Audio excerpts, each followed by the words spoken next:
Welcome to another episode of Shooting the Shit with literary agents Carly Waters and CeCe Lyra, where we dissect publishing gossip, discuss book industry trends, and the overall state of the book business.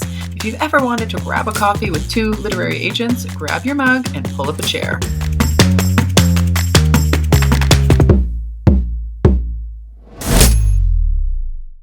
Hi, everybody. So, CeCe and I are just traveling around the world on these various Shooting the Shit episodes. CeCe, you just got back from Ottawa and I am in LA. So how was the event? Tell us all about it.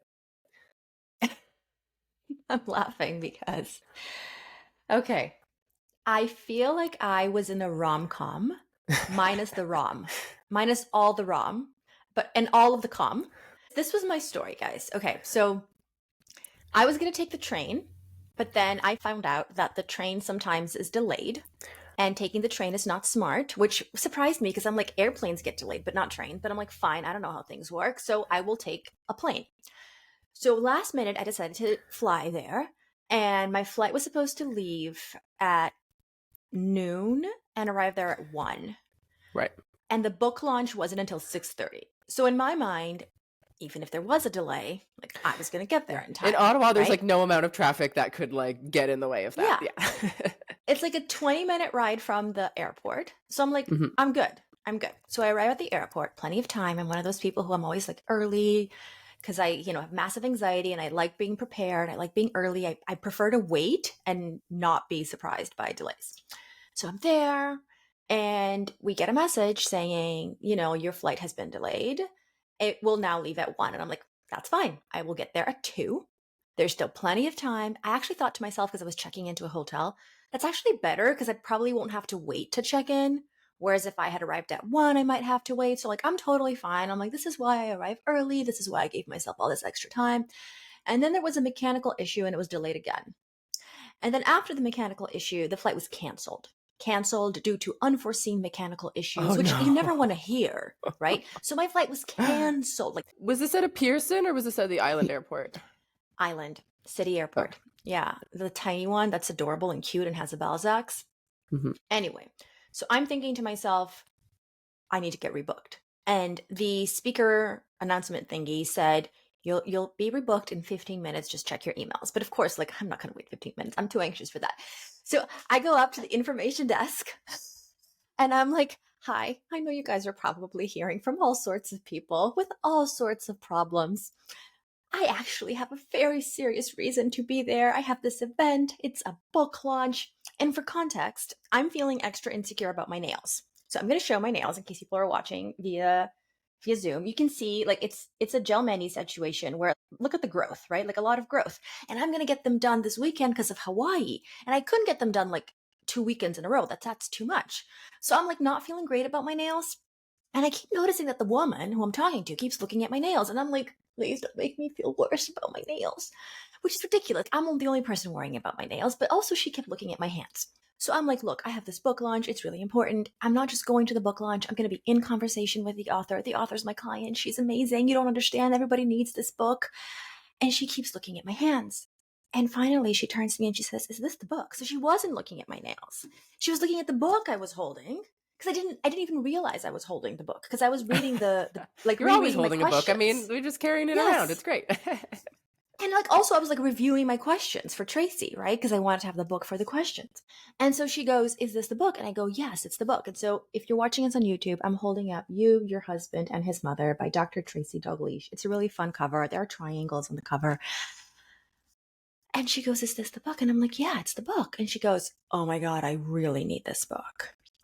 And so she turns to me and she says, there's 2 flights leaving. There's one at 4:30 and you'll get there at 5:30. And there's one at 7:30. You'll get there at 8:30. Now the 7:30 one is useless. I might as well not go. So I turn to her and I say, can you book me on the 4:30? And she says, I don't choose these things. Like it's an automatic system. I don't get to pick. There's nothing I can do. And I'm like, please. So I open up my book. I show my author photo and I go, you don't want to disappoint this person. Think about it. She has spent years writing this book. Please. And I'm like, because I have 2 copies, right? Because I brought one for me, one for my mother-in-law. That's what I was waiting for. I'm like, when are you going to hand her the copy so that she's just happy with the copy? Yeah. And I gave her the copy that was meant for my mother-in-law. I was going to have Tracy sign it for my mother-in-law. And I'm like, look, here's a copy because I know you need this book, right? Everybody needs this book. Please try to get me on the 4:30. And she's like, I'll see what I can do. So I was rebooked in the 4:30. Bribe people with books. This is the moral of the story. It works. Bribing people with books. So she did book me in the 4:30. At 5:30, we land. There wasn't a gate. There's no gate. There's no bridge so we can leave the gate. I don't know. I'm stuck inside this airplane. I'm very stressed out. I'm like, okay, people, I need to get out of this plane. So I get out of the plane. I run to the airport bathroom. And again, this is the part where I feel like I'm in a rom-com. I am getting ready in an airport bathroom. I am a germaphobe. I cannot stand bathrooms. I do not touch doorknobs or doors. And I'm always like using my elbow for things. And it's so gross.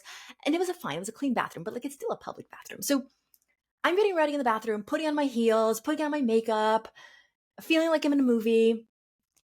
And I race to the bookstore and I make it just in time. And it was a fabulous event. Dr. Tracy it was so amazing seeing her in her milieu, like just doing her thing, answering questions and talking about this amazing book that's all about keeping families together and making women feel like they're empowered in their lives.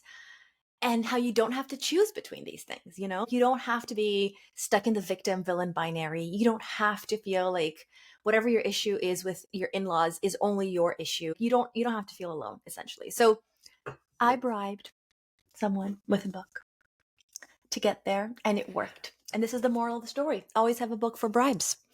You know what? There's been a number of times in my life where I'm like, nobody goes over the intercom and they're like, is there a literary agent in the house? You know, like a doctor on a plane, right? But there are moments where our job does come in handy. So when I was coming back from, I think I was traveling from Canada back to the UK for my publishing master's graduation ceremony. And my dad was with me because he was coming to watch me graduate. Anyways, we're flying over and we're going through customs and there's this big long line and everybody's very serious at the customs line. And then they say like, why are you here basically? And I'm like, okay, I'm graduating from, you know, this program, da, da, da, da, da. And she goes, I did a sister program to that. And so we start chatting about publishing. And then she turns to my dad and she goes, you should be really proud of her. And it's so cute. Yeah, I know. And there's like all these there's another time at customs. It's always at customs for me. When I was traveling for a conference or something like that, they're like, well, what do you do for work? And I'm like, oh, I work in book publishing. And then the guy just like starts asking all these questions. So kind of publishing is. And you think they're like grilling you. And then he's like, oh, I wish I could keep you for a while to talk to you about your job, but there's a line back here and I got to keep going. For some reason, this always happens to be at customs and airports. So I'm like, someday this will come in, you know, in handy, but basically people are just very curious about our jobs. But anyway, I'm glad that our job came in handy for you. It's useful. I often don't tell people what I do. Like I will say work in publishing, but I don't say agent. Yeah. But sometimes it's very smart because also a lot of people write books. And so I've gotten, I remember I had an issue with my hotel room. This was a while ago.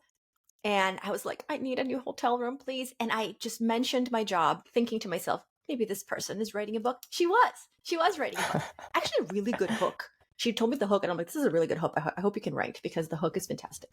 I don't know. Honestly, I am not above using our jobs if it's going to get me out of trouble. I had to get there for the launch, you know? So it is what it is. I love that story about customs. That's an adorable story. And I love that your dad went with you.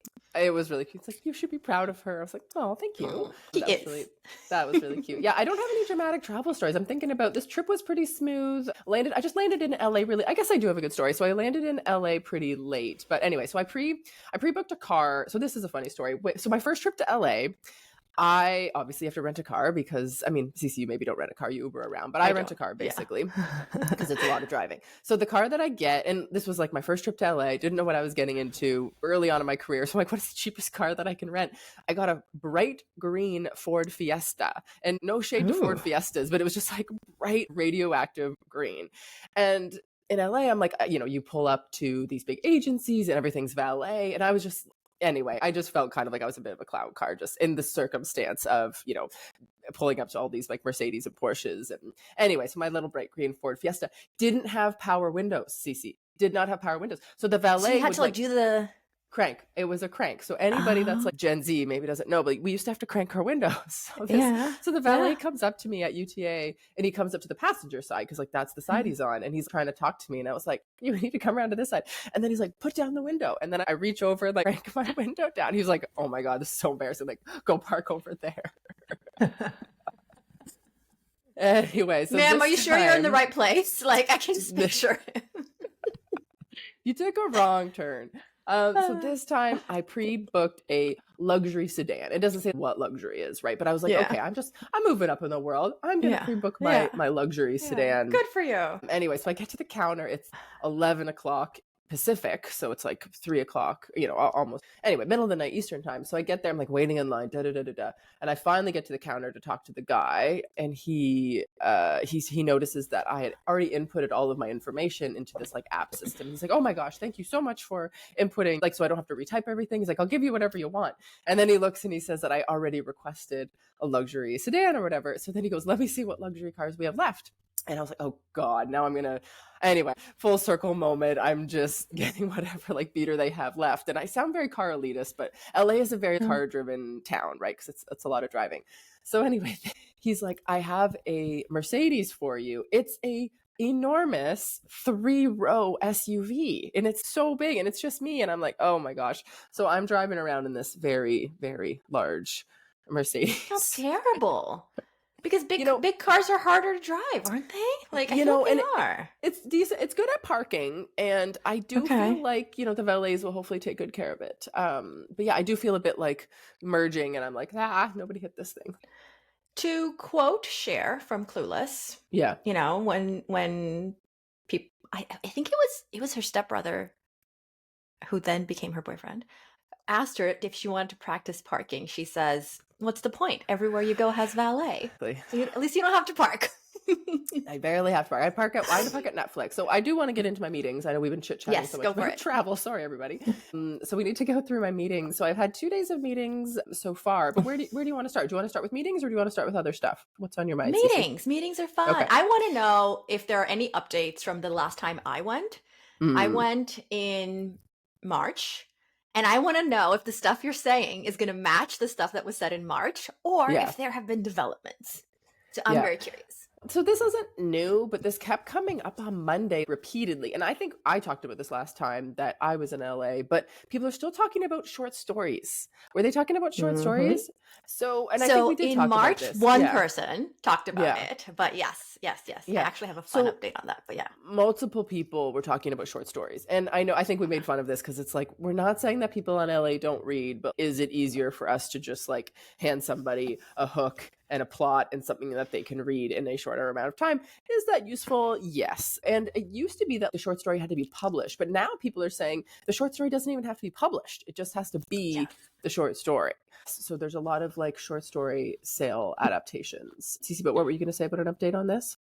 Well, again, I want to tease, but I don't want to give away too much information. For our deep dive, we're going to have a film TV person, I don't want to say too much, who will discuss the success of short stories, unpublished short stories, and she will be open to receiving all attendees' short stories because she actually asked for this. We didn't ask her to be open. She says, "Will they send me short stories because I am so hungry for short stories?" So I'm super excited for this because, anyway, I'm plugging the deep dive, but I just get so excited with the idea of like our delegates being able to submit their unpublished short stories. Because what if there's a gem, right? And I've heard, I'm sure you've heard this too, that yes, part of it is the fact that it's short and people can read it really fast. You can also give it to your boss to read it really fast. But something that an agent said to me, the agent you and I both see when we go to New York, you know who it is.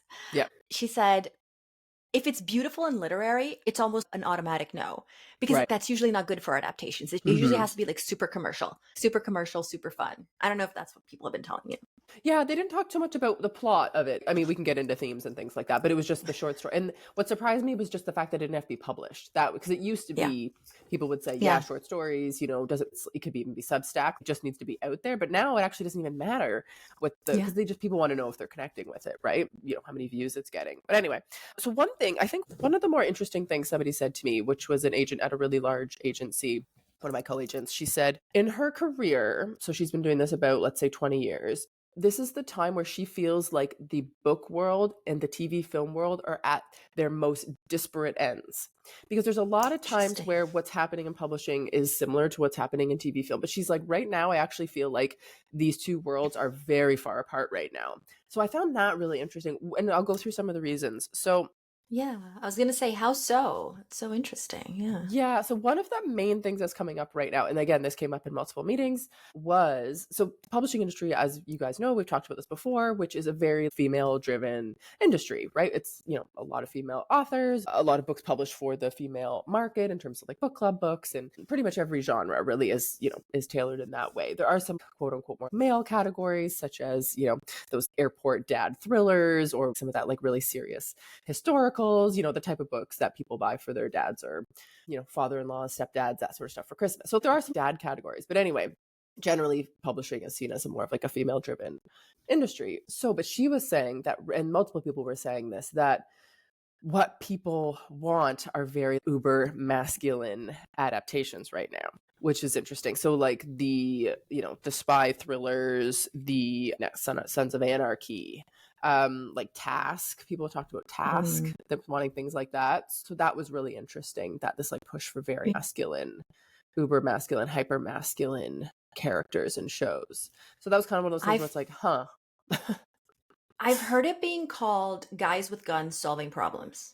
Like that's the genre people want. Like they want a guy with a gun solving problems, which... And there's not as many books doing that. There's obviously some categories. I mean, obviously there are books doing that, but not as many as a lot of the other categories. I talked with a bunch of people about romantasy, because obviously that's a very popular category in books, but nothing has gotten made so far in TV film. And so people don't want to buy more romantasy until they see how the current ones do. They want to wait for Fourth Wing to get made, want to wait for ACOTAR to get made, because the fact that those huge books are struggling, it's just because so much happens behind the scenes with TV film in terms of... and it's so expensive. Like romantasy is so expensive to adopt. Oh, yeah.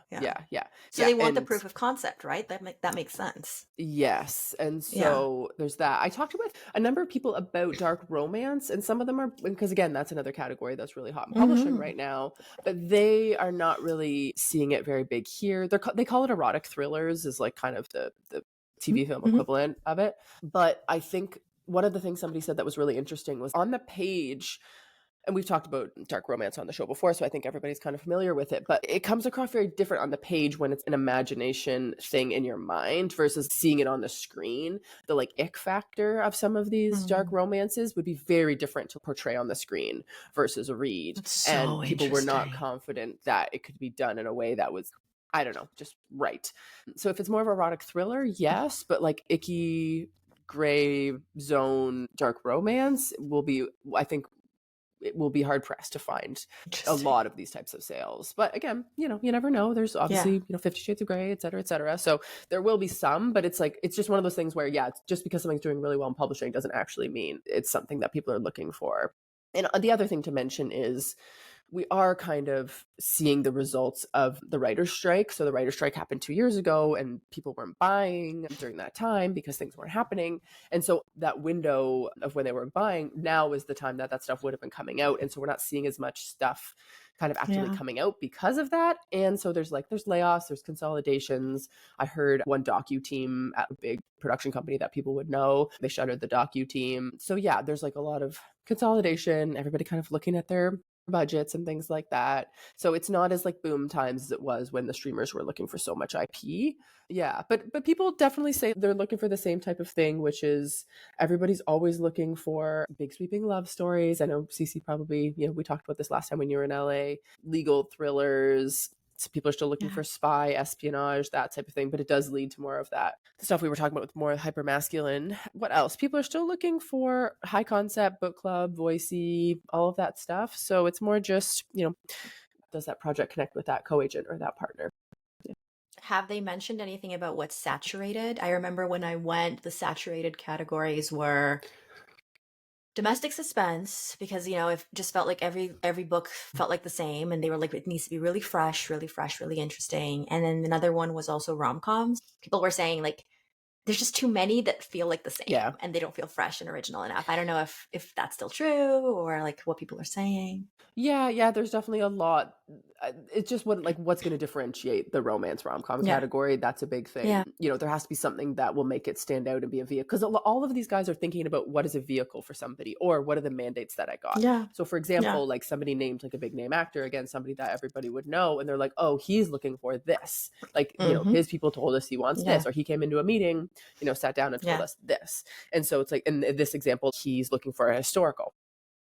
And so in general, not a lot of people are not looking for historical, but this one Yeah. actor who's hot right now, Yeah. who gets to choose his next project, he wants historical. Yeah. Do you know what I mean? So it is very Yeah. like individual driven, and that's why doing these meetings is so important, because mandates, what that actor said in that meeting last week, what that producer or showrunner is looking to do next, those pivot Yeah. and change, which is really interesting to hear. But in terms of saturation, yes, what is going to differentiate the romance is super important. Is it something where the later in life romance? Do you know, like, what's the hook? Who is it the vehicle for? That's always super important.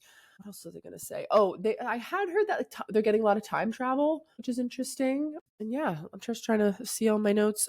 Escapism. That is one thing that is very similar, I think, between book and TV film. Escapism, true crime, things that are cost effective. So that's why I just mentioned historical as being really hard. Yeah. But yeah, Interesting. looking at all my super messy notes, I take lots of notes. They're just very messy. But as long as they make sense to you, like that's all that matters. Yeah, no, they're good. But yeah, that's my rundown. I don't think anything, that you don't know, CeCe, but it's always good to give the listeners our rundowns. There's always something. There's always something, it's why I love having these conversations. Sometimes it's brand new information. Sometimes it's just a new angle on something we already knew, which is always so useful. Yeah, wishing you great weekends. Great weekends. Wishing you great meetings ahead. Also great weekends, but that's not what I meant to say. Yes, thank you. Well, yeah, let me know what you guys think in the comments, and we'll continue to keep you guys up to date on our travels and all of our adventures. We got some DMs. We got to talk through some DMs. CeCe, where do you want to start with our DMs? Let's do the vision one. So we got a DM. I'm going to pull this up on my phone so I can properly read it. Okay, so I would love to hear advice on how to balance one's vision for a story with the publishing industry.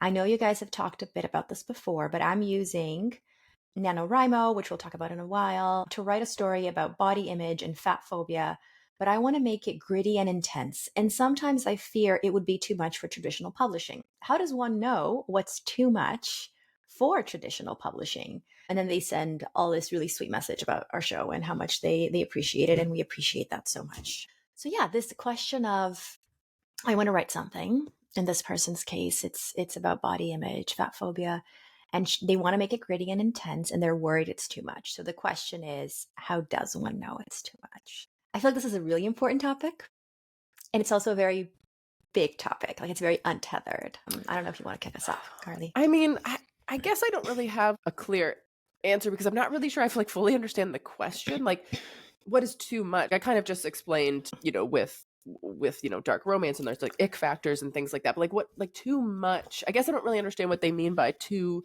much. In my opinion, too much for the traditional publishing industry, I don't know. I guess my mind goes a couple places. It goes, is it too experimental? Is it something where it's just more literary and outside the kind of confines of a more of a mass market, general national interest type of book?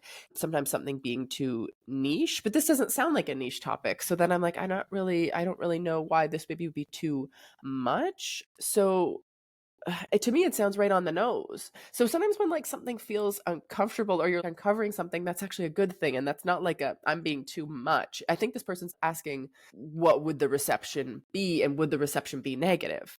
And so, but in what ways do they think it's going to be negative? And does that ultimately matter to them? Because in publishing, all that matters is eventually you kind of like finding that perfect fit. So anyway, I think this is a great topic, but if it comes off more experimental or accusatory, a lot of it depends on like tone, or is it going to be more academic, right? That's the other thing. If it ends up being more academic, then it's not for mainstream publishing, because it's more academic and not like a big 5 trade book. So that's kind of where my mind goes. I actually don't think this is a problem the way that this person is presenting it. What do you think? I like what you said about what about it is too much. Is it an experimental format? Is it an academic treatment? Is it, I don't know. It could be, I also read it as a possibility, too dark. And she's worried that, there's not enough levity or humor or elements that I guess people have been saying they want a lot in their fiction. It could be various things, and we don't know. The person's not here. But I actually like this question because it touches on what I consider to be the most common mistake that writers make across the board, all genres, all categories. And it's the most overlooked mistake. And that is the mistake of not developing a palate. If you are a chef and you want to create an original dish and you want this to be a dish that's going to be served at the top restaurants in the world, and again, original dish, this is very important. You're not copying a recipe. Then the first thing you need to do is develop a palate. And you develop a palate by eating out a lot and noticing acidity, salt, fat, sweet, whatever the other senses are, because I'm not a chef, and you study obsessively, and you reverse engineer not only how the dish was made, but how the public is receiving this dish. What restaurants are hotter right now because of the dishes that people are loving. How much can you push the boundaries of like adding more salt and that still being delicious and I guess different, but not too different that people are like, I don't want this. What ingredients can you use? And again, pushing the boundaries, but not pushing it too much to the point of like alienating people. And developing a palate is something that's very intuitive, I think, for chefs, but I think authors forget about it. I think people forget that just because you've been reading all your life doesn't mean you've been studying the books you've been reading. My question to you is, what books, not to you, Carly, to you, the person who sent us the DM, what books are comps to your books? How intense and gritty are those books? That is how far you can push it in today's climate. Like that is the answer. The answer you are seeking is in the books that you have to read and to study and to dissect and to obsess over. And maybe someone's listening to this and going, but I don't want to copy books. So developing a palette is not about copying. It's about knowing what the market wants, and then you make it your own. But you don't make it your own by making it completely different. You make it your own with a twist. Are there books that make it totally different? Sure. But like most people are not writing experimental works. Most people are not writing the book that's so different it doesn't even look like a book, or a story that's so different that, your brain doesn't see the framework of a story. Most people are writing within the same framework, but making it original in the execution. So to the person who's worried about balancing vision with the market, I ask you, have you studied the market? Most writers have not. Most writers skip this step. And in skipping this step, they shoot themselves on the foot. And the reason why they're not landing an agent, not landing a book deal is because they skipped this essential developing a palette step. And so I ask you, have you done that? And if you tell me I have read 100 books, I have studied them obsessively, I've reverse engineered how all these storytellers are creating this intense and gritty factor while still keeping curiosity, still leveraging the reader's interest, then I'm telling you, you have nothing to worry about. Because I don't know if your talent is going to take you as far as you want it to, but you've done what you could. Like this is how you balance. You balance your vision by being really intentional about studying the market. Too many people skip this step. And I think people skip it because they think, I've been reading my whole life. I already did it. And there's a difference between having eaten out your whole life as a consumer and eating out your whole life as someone who is studying to become a chef. Like, I just think they're different approaches. Mm-hmm. No, I think those are all good points. So I'd be curious what this person's working on, because as I said, sometimes being uncomfortable is good. So I would continue to dig into that. Okay, so we had another DM about NaNoWriMo, National Novel Writing Month. CeCe, how do agents feel about NaNoWriMo? Okay, so NaNoWriMo is okay. Here's how I feel about NaNoWriMo in an anecdote. Erin Morgenstern, author of The Night Circus, she used to tweet, and I remember this tweet. As we were approaching November, she would say, we're approaching the time of year again where people say that The Night Circus was written during NaNoWriMo. It was not. I wrote a draft that I then rewrote a million times, and I don't know what the exact details are because I don't remember. But essentially, she was saying, please stop saying that you can write a book like The Night Circus in a month, because you can't. And I stand by this so much. Like, you cannot write a fantastic publishable book in a month. Oh, there's this one person who does this. First of all, I don't know that I believe them. But if they are the person who does it, they're the exception. Please do not count on being the exception. NaNoWriMo is great in terms of like getting people to write.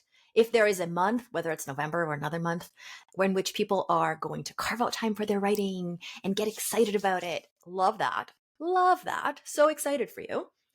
But if your expectation is to have a publishable work by the end of November, please, dear God, manage your expectations and just no, like don't have that be the expectations. And to be clear, the person who asked us the question is not under this impression at all, but she asked us to talk about this. And to me, the number one angle that agents think about when they think about NaNoWriMo is, please don't think that 1 month is going to be enough. 1 month is a starting point. Great. I don't know if you disagree, Carly. I mean, how do you feel about NaNoWriMo?